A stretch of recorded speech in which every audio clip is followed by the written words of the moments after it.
Welcome to the Leading Ladies podcast with international leadership coach, speaker, author, trainer, and your host, Fiona Mackay.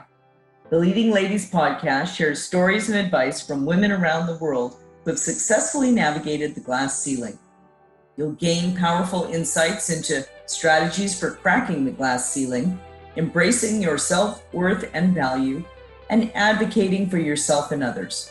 So please join Fiona for frank, courageous, and heartfelt conversations designed to take you on a journey to new levels of personal and professional success. Welcome back, leading ladies and male allies.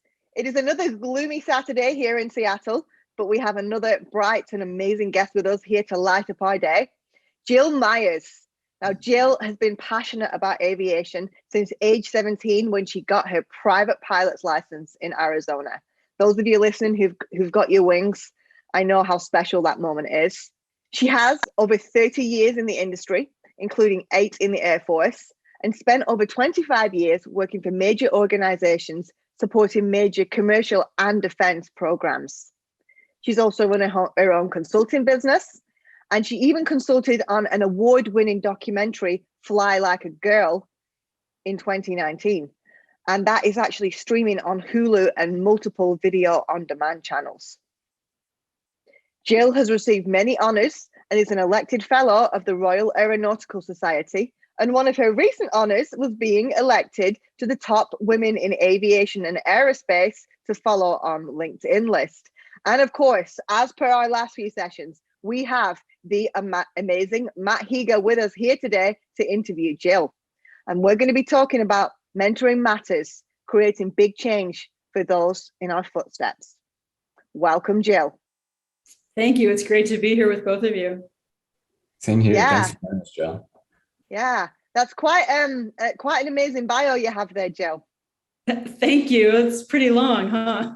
Been in your blood since 17. Yeah. I've been doing this for a long time, and I love it. It's a great industry. Yeah. I was reading the bio before and listening to Fiona give out your bio and just thinking like, well, how is she going to top that? How is she going to top that? And you just kept on doing it. Yeah. And I've been following you for a while now, Jill, and I know that you provide a source of inspiration for a lot of women and men on LinkedIn. So we really appreciate you for that. Oh, thank you. It's very sweet. Round of applause. Yeah. So Jill, you know that our first question in our podcast is always around the glass ceiling. So tell me, what are your thoughts on the glass ceiling? How does it show up in today's world? Well, it shows up in a few ways, especially in our industry with such incredibly low percentages of women in general in every single aspect of aviation and aerospace. For me personally, I experienced it quite a few times. First really in the military. It's a long story we don't have time for, but I joined the Air Force and already had my pilot's license, initially being told I couldn't get a flying spot because I was female, because it was a very long time ago. And I joined anyway, just because I wanted to be in the Air Force and be around airplanes and do cool stuff. And later in the military, I had joined as an enlisted person and transitioned into officers training school. And when I got to officers training school, 7 years into my career, I was the only female in the entire training squadron of 40 people. So me and 39 guys. Wow. And it was a 12-week program, and I thought really well. And then 2 weeks before graduation, I had a serious injury when I was running. And they used that as an excuse to kind of not really legally throw me out. So I never got commissioned and never got to finish my Air Force career. And I know deep down it was because I was the only girl. And so that was like my first, being pushed aside for being female.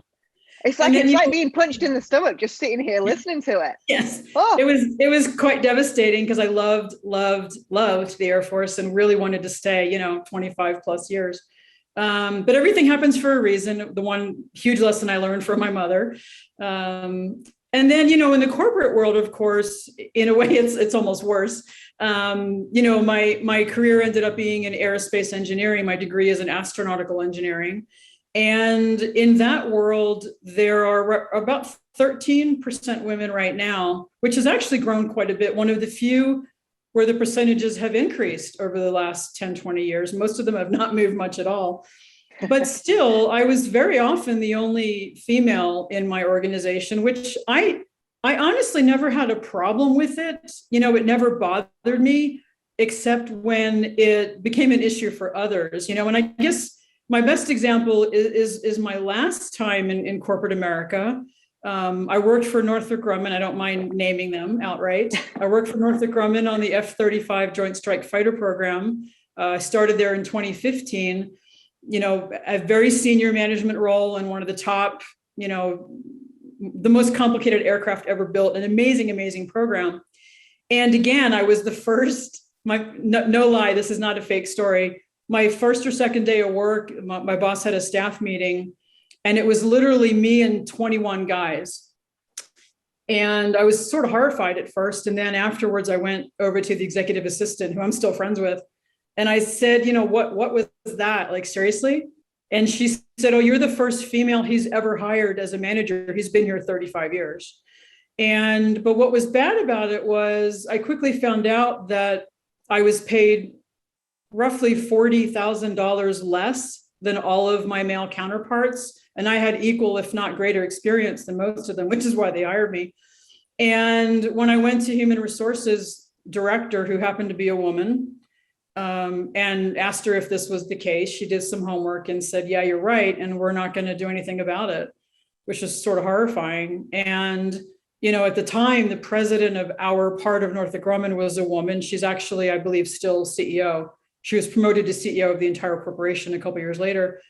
And, women in aviation, women are only 3% of CEOs right now.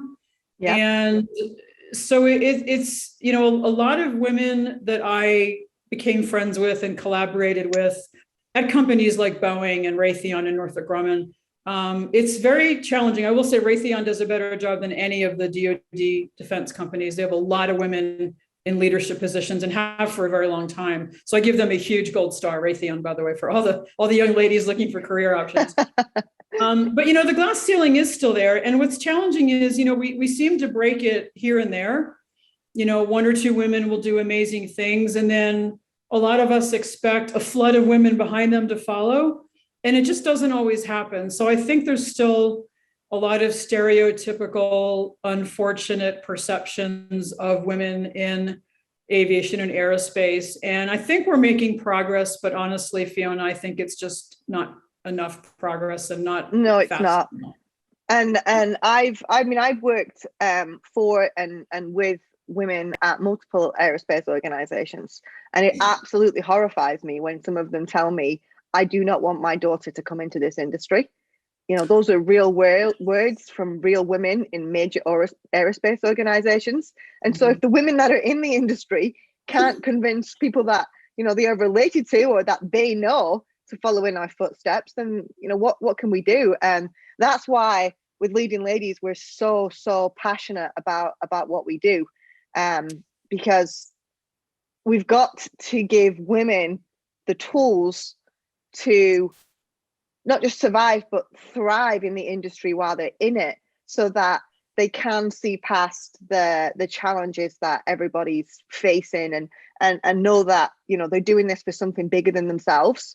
I think that's really, really important, because it's a hard battle. I started at Rolls-Royce in 2007, and I think they were at 13% women back then, and now they're at 18%, and had some amazing experiences there. My experience as a woman was actually far worse in the US, which surprised me. And it could just be the nature of the companies that I was working with and for, I'm not sure. But it wasn't until I was about 27 that I was like, oh yeah, I'm a woman and this is a challenge. Oh dear. But that's not kept me quiet. No, and I hate to say it, but I'm not surprised by your comment about the United States. I've worked internationally a lot, and I definitely think we are behind the power curve for sure. Yeah.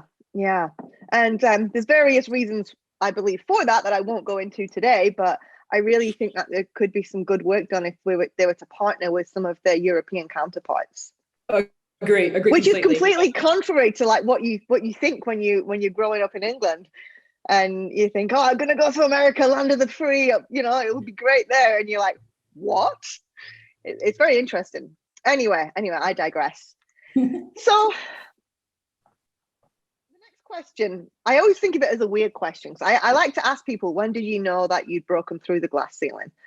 And the reason why I think it's a weird question is because I think that there's multiple levels to the glass ceiling. I mean, I broke through the glass ceiling, but it didn't mean that I didn't carry on like hitting my head or having shards of glass thrown at me. But I would say that as a woman, I have at least broken through some glass ceilings. And so for you, when did you first realize that the glass ceiling wasn't going to stop you and you were going to crack through them no matter what it took? It's a really great question. I guess it was for me the first time I got to a level of management that I was surprised to achieve. You know, I've never aspired to be CEO of anything. It's just never been in my mind. But the first time I had director in my title at a DoD aerospace company, I thought, wow, you know, I really never thought I would hit this level. And there weren't many female directors even, let alone VPs or higher.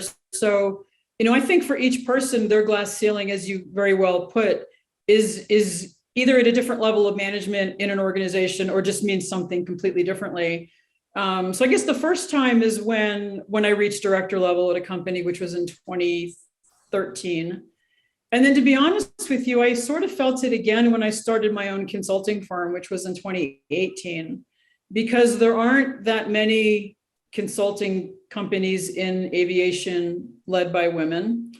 And I had, 6 clients in the first year. So I did pretty well in the beginning. So I think that for me was another, you know, just hitting an achievement where you look around and it's all guys and then there's you, you know? Yeah. Yeah. I know that feeling. You wish there was another woman in the room, but you're like, yes, at least I'm here. Woohoo. Yeah. Mixed feelings for sure. Yeah.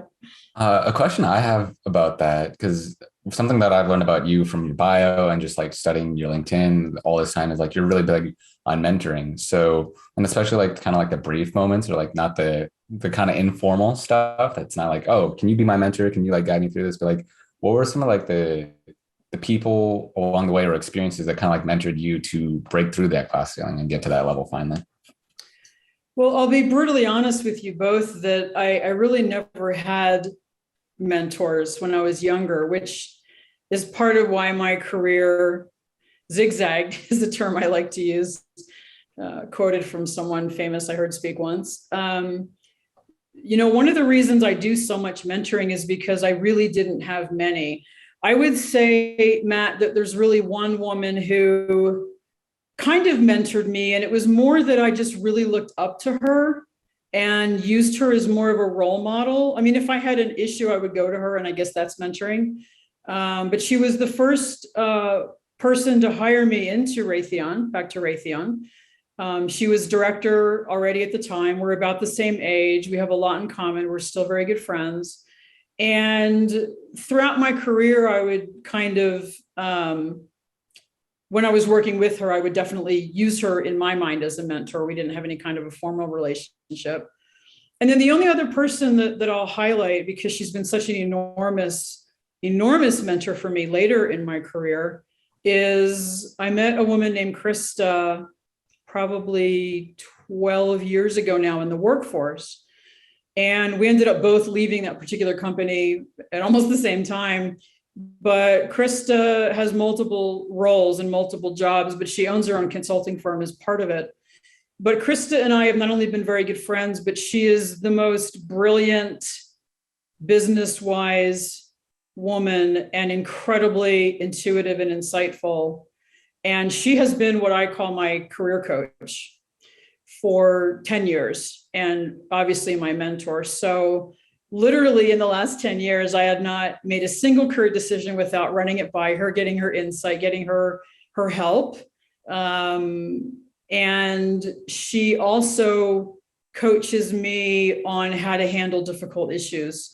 I had a consultant client for a while who was extremely challenging for me to deal with in just the way he approached the company and approached me. And I would constantly be setting up calls with Krista going, how do I do this without quitting? So I guess she's really been my strongest mentor, but really, you know, the tail end of my career, honestly, I really wish I had had mentors when I was young, because figuring out your own path is really challenging, especially for women in male-dominated fields. Yeah, my path completely zigzagged. I started off in planning and control, then I was in in forecasting for fleet operations. Then I went into project management, then I went into sales and marketing, and I moved around a lot. And I actually made my choices based on which team I thought would be most supportive towards me progressing. And so I actually actively looked for those managers. And I did have some mentors along the way, probably much more informal than formal mentors. And I would, in some way, I find those even more rewarding. But I do agree with you. Like, mentorship is so important to helping young women and young men today. But I do think young women need it more for the reasons we've spoken about. Why do you think that mentoring will help to break the glass ceiling?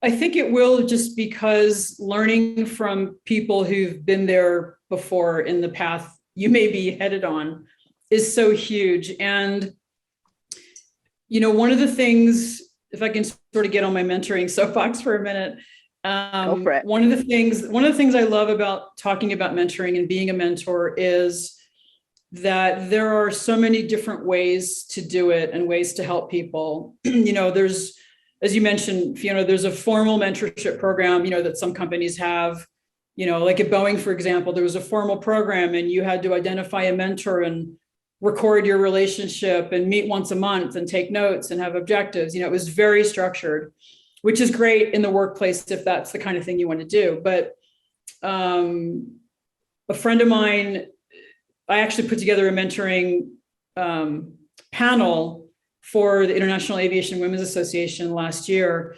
And one of the amazing women on my panel brought up the topic of accidental mentoring, where you either have someone come up and thank you for being their mentor and you didn't realize you were, or these brief moments where you just give someone inspiration and strength and just had no idea that that was coming, you know?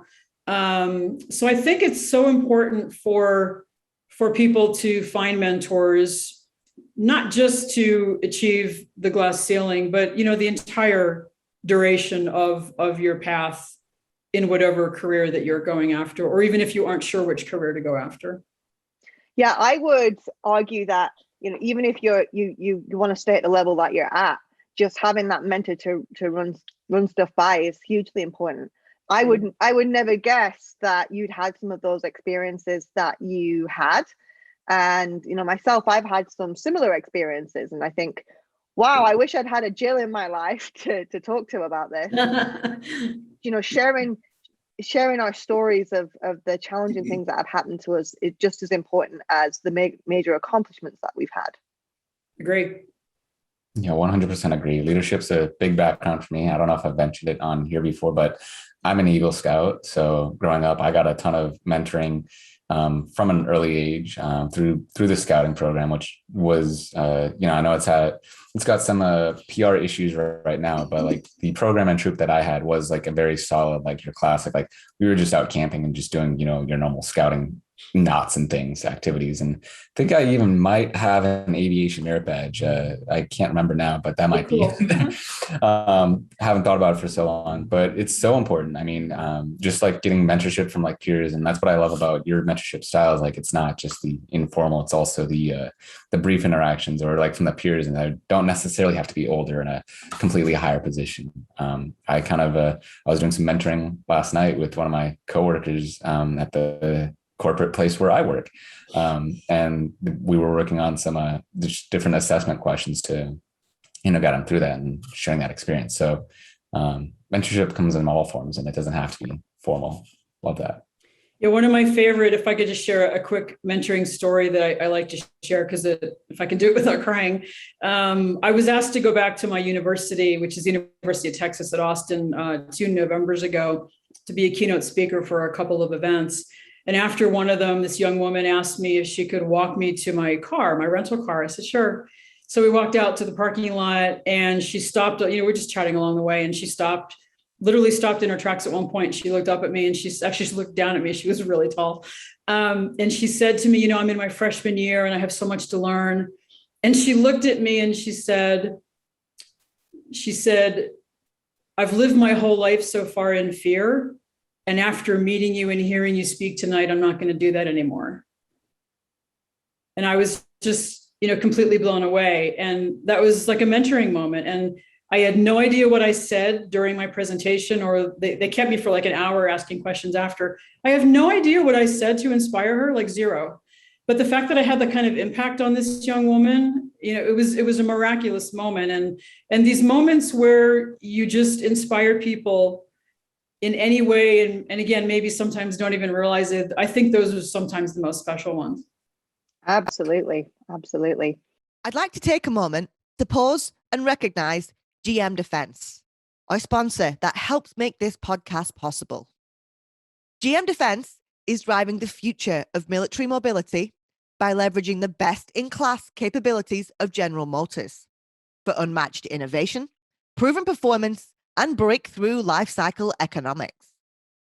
Learn more at www.gmdefensellc.com. And watch out for new job posts as they expand and strengthen their team. You can also follow them on Twitter and LinkedIn. The GM Defense team is amazing, and we are proud that they sponsor the Leading Ladies of podcast. And back to today's guest. And that's an amazing story, and I love it. Is there any particular experience where you've just seen a woman that you've mentored just rocket ahead? What's been your most rewarding experience? And I don't necessarily mean rocket ahead in her career, but just rocket ahead in some way. It could be confidence, I don't know. Yeah, I do. Actually, I do have one, I think that is super special. I have mentored quite a few women to help them get into military flight programs, both Air Force and Navy. But my favorite story as of today is there's a young woman who was already in the Navy. Her name's Shay. She was already in the Navy when I met her as an enlisted woman, actually working on helicopter engines. And she already had her degree, but was somehow still enlisted in the Navy. But anyhow, I met her when I was president of the Women in Aviation International chapter in San Diego. She joined our chapter and got to know her quite well, and found out that she really wanted to become a pilot and potentially someday maybe an astronaut. So I helped her get into Navy's officer candidate school, their officer training program. And she, at the time, like every other 20-something who joins the Navy, wants to fly F-18s. Like they all want to be fighter jets, fighter jocks. Yeah. So she went down that path for a year and a half, almost 2 years, and ended up along the way deciding that it really wasn't for her. And she switched to the rotorcraft program. And it was one of the bravest things I've seen anyone do. And I mentored her and coached her, not just as a mentor, but as a friend through this transition, because to be honest, as any young person would, she didn't want to be viewed as a failure of switching platforms. Yeah. Which it turns out people do more often than you think. So what I'm so proud of Shay for is not only making that transition, but incredibly successfully, to where she did get her Navy Wings of Gold a couple months ago. She called me and asked me to fly to Florida to be the one to pin them on her at the Navy ceremony, which was incredibly emotional. It is like the moment in a naval aviator's career that they never, ever forget. And now she has been reassigned to her operational squadron. She's learning to fly the MH-60, which is the Seahawk, that massive, massive gray Navy helicopter. And she's happier than I think anyone on the planet right now. And again, path zigzagged, right? Yeah. But being a support to her during all of that, I mean, it's been, a 4-year journey so far almost. I'm just so proud of how she got through that and came out, happier at the other end, and had such a challenging, rightfully so, transition in the middle of all that, Yeah. That's, I think, my story of the day. And I really love that you share that, because I think one of the things that women often do in aerospace, or at least something that I've done, is in some way the ego takes over. And when I mean that is like, we're like, I want to be this because there's never been a woman before, and that's good, but are you doing it from your heart, or are you doing it because the chip on your shoulder is so big? And I was in that position a few years ago. I was working for an aerospace nonprofit, and my goal was to become the CEO. And actually, 6 months in, I was asked, will you apply to be the CEO? And I'd been working with coaches, and I realized that role wasn't for me. I didn't need a CEO title because to be that CEO, I would have had to have given up a lot of the other work that I was doing that was impacting people, and that meant something to my heart. It was all about my head. It was not about my heart. And, sometimes I look back and I'm like, well, it would have been good to have CEO on the resume, but I don't think I would have been happy. But it is really hard when you've been scrappy and fighting for those, first woman positions, to actually say, you know what, actually, I might be happier doing this instead, and I might have a greater impact. So I think that's a really, really important part of mentoring, is not just telling people to keep shooting for the stars, but to do what's going to make them really happy. Yeah, that's definitely true. And I think that so many, again, especially women, fall into this trap where they feel more obligated to do what's, quote, expected of them, whether that's from family or peers or leadership or what have you. And, one of the things I really try to do with people is to try to help them figure out really where their heart is, and for me, as just another example, had I not failed officer training school in the Air Force when I was whatever age, I would not have done the rest of the things I've done in my life, probably. And, right now, looking back, I wouldn't change anything. I don't know if I would have gotten into the amount of outreach and mentorship, which to me is the most important thing I do, even though it's the only thing that doesn't pay. I would have been so, head down as an Air Force officer. I don't know. I probably would have done outreach at some level, but I probably wouldn't have met the people that I've been able to mentor and help and everyone else in my career. So, back to my mother's mantra of everything happens for a reason. I think that as a mentor, you have to be cognizant of that when you're mentoring folks, again, at any level, that the path that they're on may actually not be the right thing for them, and to help them through that if they figure that part out. Yeah, absolutely. So what would your advice be to women out there that are thinking, okay, it's time for me to step forward and be a mentor? Well, my number one advice is just do it. Just do it, because so many people don't do it. And I guess my number one message is what I said earlier. There's so many different ways to be a mentor. So it doesn't have to be a massive, ongoing, regularly scheduled time commitment. I've very often mentored people by, having coffee with them once or twice, help them answer some questions and move on. I also think that an easy way to be a, quote, mentor is to try to, I know it's challenging with COVID right now, but, try to be a guest speaker at a school at Career Day. I've done that many times. Be a guest speaker at any place where there's people that are trying to figure out what to do with their lives, and if you are in a position to find someone to mentor who wants a regularly scheduled long-term commitment and you have the ability and the interest in that, of course, that's fine as well. But my biggest message is there's so many different ways to inspire people and help them and coach them. Mentoring can be helping someone look for a scholarship. There's so many ways to be a mentor. And I would encourage really anyone at any level of their career there's always somebody that you can help, always, either if it's someone younger, behind you in the career field, or as we've talked about, it doesn't have to be someone younger. Everyone can benefit from someone giving them guidance. That's really the message. So, get out there and be that person to give them guidance, because I've just seen it change lives just over and over and over again, not just from me, but from friends of mine who do a lot of outreach and mentoring as well. It's just so important. Yeah. So with mentoring being so incredibly important, and, this is the leading ladies of, and also male allies, how do men factor into like the mentoring role? And how can they help? They can just help by being there as well as the women.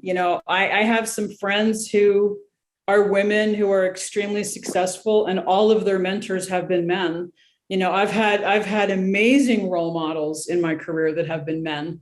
I think the biggest message to our male allies is just to be aware that gender shouldn't matter, and you should be out there helping anyone that you see, either people who are struggling or people with exceptional ability. There's all ends of the spectrum. And I really wish everyone could just be gender agnostic and just not even pay attention to gender. That's my dream in life. I know it won't happen in my lifetime, but For mine. yeah, I mean, it's unfortunate, right? And it's so funny. I probably shouldn't say this on camera, but I've been a member of Women in Aviation International for 20 years now, doing nothing but helping women get further ahead in these fields. And I really hope someday they go out of business and aren't needed. I really do. I really wish there wasn't any need for organizations of any minority, quote unquote. We have so many organizations. There's the Organization of Black Aerospace Professionals. There's, Hispanic pilots. There's the National Gay Pilots Association. There's so many of these. And I really wish we didn't need any of them, but we do, because we are where we are. And, I used to be a Star Trek fan, and Star Trek in reality would be nice someday, where no one cares what you look like or who you love. It would be really nice, but I think we're far from it. Amen. Yeah. Totally agree. Anybody who's listened to the past couple episodes or has followed me really closely on LinkedIn knows it's my goal to send an unofficial race to Mars, trying to get the first human crew there. And via this podcast, Fiona gave me the great idea that let's make it an all-female crew, an all-women crew. So for that, what role do you think mentoring will play in that and trying to, get us to there? Oh, I think it would be hugely awesome and would require a lot of mentoring. There's actually quite a decent percentage of women astronauts that have been up. And I have a friend who's an astronaut, and I think she last told me that the percentage of women in the NASA official astronaut corps, I think it's almost 30%. So it's getting very high. And I guess, the mentoring, because going to Mars is going to be obviously extraordinarily challenging. And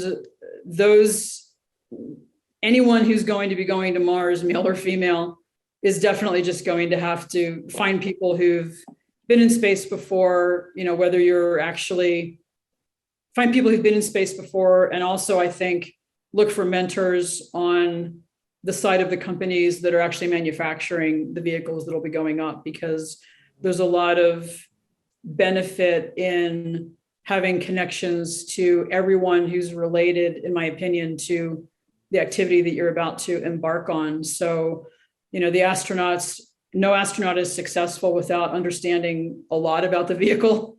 The training they go through is incredible. So even looking for mentors in those worlds, I think, will be really important. Noted. Writing that down right now. Mm-hmm. So I think a really, really important final question today, Jill, for all the people listening that are thinking, well, how do I find a mentor?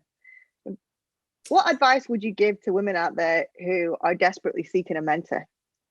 How do you go about finding one? Actually, my favorite path for that is really not to look for it in the workplace. My favorite path for people is to look for it in all of the supportive membership organizations that are around us. And there's so many of them. I've mentioned Women in Aviation International. I'm also a member of Women in Aerospace. I've been a member of AIAA, which is the American Institute of Aeronautics and Astronautics, for over 30 years. Phenomenal mentor opportunities in those worlds. Society of Women Engineers, I've been a member of for over 30 years. So they all, without exception, they all encourage student members. So again, if you're talking next generation, I know we're not talking exclusively the younger folks, but all of these organizations, some of them even have formal, like I'm in the mentor database for WAI. People can go in and look me up and, ask me to be a mentor.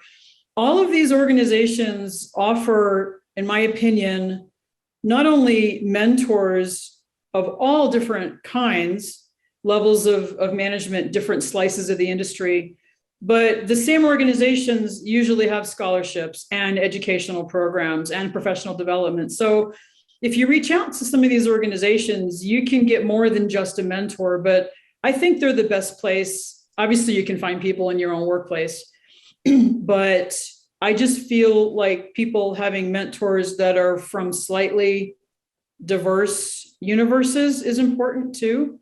So, if you're at Boeing and you want to spend 30 years at Boeing and never want to leave, then maybe you find a mentor within Boeing.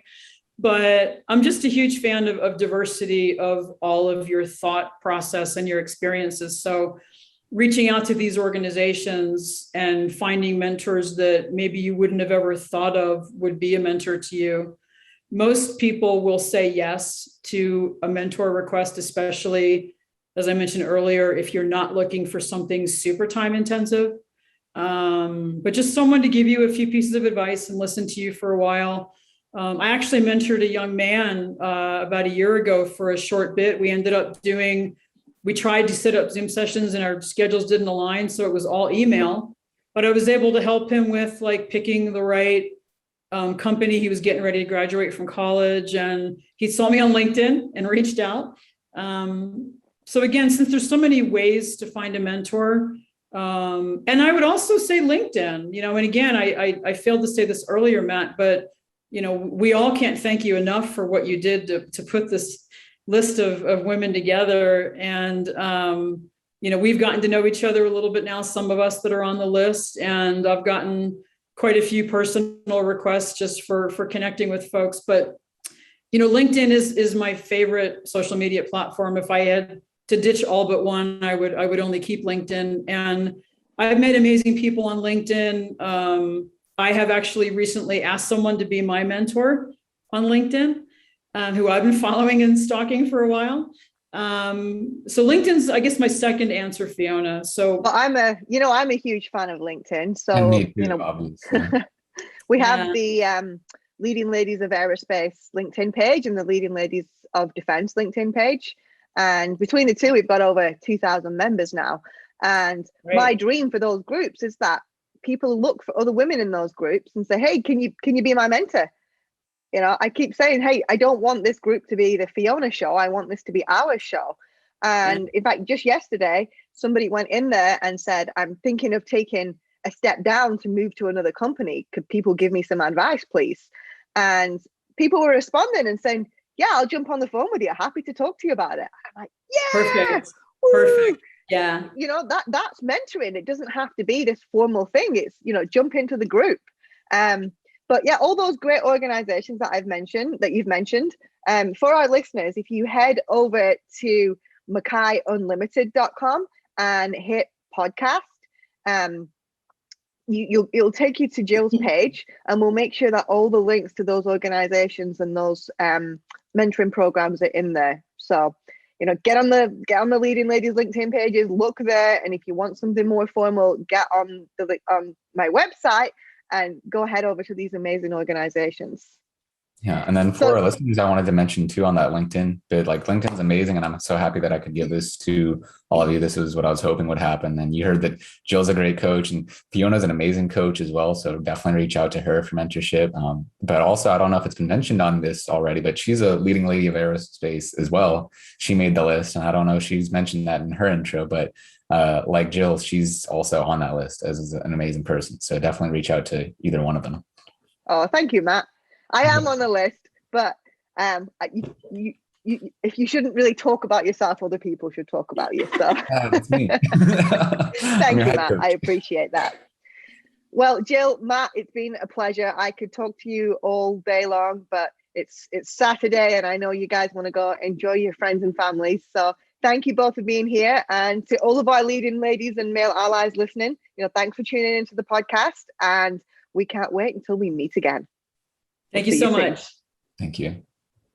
Thank you for listening, everyone. We hope you now have additional tools and insights for creating your own cracks in the glass ceiling. If you think this will inspire and help others, please share this episode on your social media and leave your comments on MackayUnlimited.com/podcasts. For more tips and support as you embrace your journey through the glass ceiling, please join our community Facebook group at leadingladiesofFB.com.